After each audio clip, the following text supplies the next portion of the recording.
अहंकार का फल। शिष्यप्रद कहानी। एक समय की बात है, एक गांव में एक मूर्तिकार रहता था। मूर्तिकार के प्रति अत्यधिक प्रेम के कारण उसने अपना संपूर्ण जीवन मूर्ति कला को समर्पित कर दिया।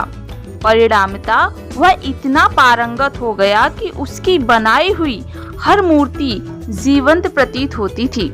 उसकी बनाई मूर्तियों को देखने वाला उसकी कला की भूरी भूरी प्रशंसा करता था। उसके गांव में ही नहीं बल्कि उसकी कला के चर्चे दूर दूर के नगर और गांव में होने लगे थे। ऐसी स्थिति में जैसा सामान्यता होता है वैसे ही मूर्तिकार के साथ भी हुआ। उसके भीतर अहंकार की भावना जागृत हो गई। वह स्वयं को सर्वश्रेष्ठ मूर्तिकार मानने लगा।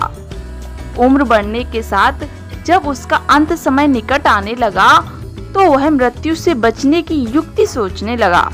वह किसी भी तरह स्वयं को यमदूत की दृष्टि से बचाना चाहता था ताकि वह उसके प्राण न हर सके। अंततः उससे एक युक्ति सूझ ही गई। उसने अपनी बेमिसाल मूर्ति कला का प्रदर्शन करते हुए 10 मूर्तियों का निर्माण किया। वे सभी मूर्तियां दिखने में हूबहू उसके समान थी।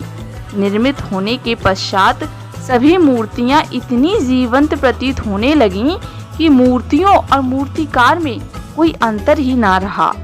मूर्तिकार उन मूर्तियों के मध्य जाकर बैठ गया। युक्ति अनुसार यमदूत का उसे इन मूर्तियों के मध्य पहचान पाना असंभव था। उसकी युक्ति कारगर भी सिद्ध हुई। जब यमदूत उसके प्राण हरने आया तो ग्राह्य एक सरीकी मूर्तियों को देखकर चकित रह गया।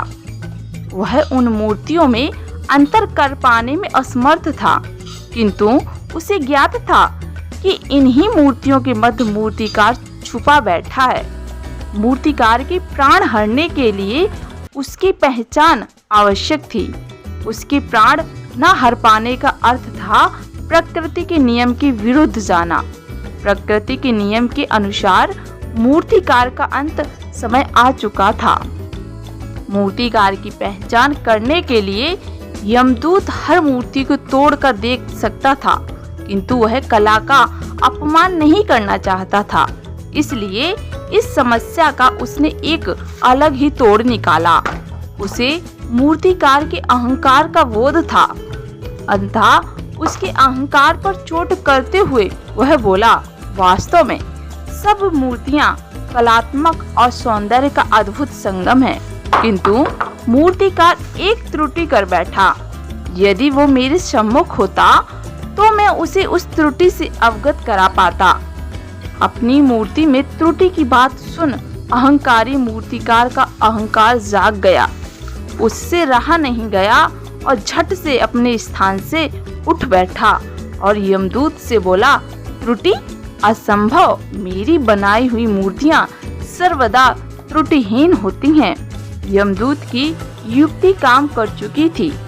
उसने मूर्तिकार को पकड़ लिया और बोला, बेजान मूर्तियां बोला नहीं करती और तुम बोल पड़े। यही तुम्हारी त्रुटि है कि अपने अहंकार पर तुम्हारा कोई बस नहीं रहा। धन्यवाद दोस्तों। कहानी पसंद आई हो तो प्लीज़ चैनल को सब्सक्राइब करें।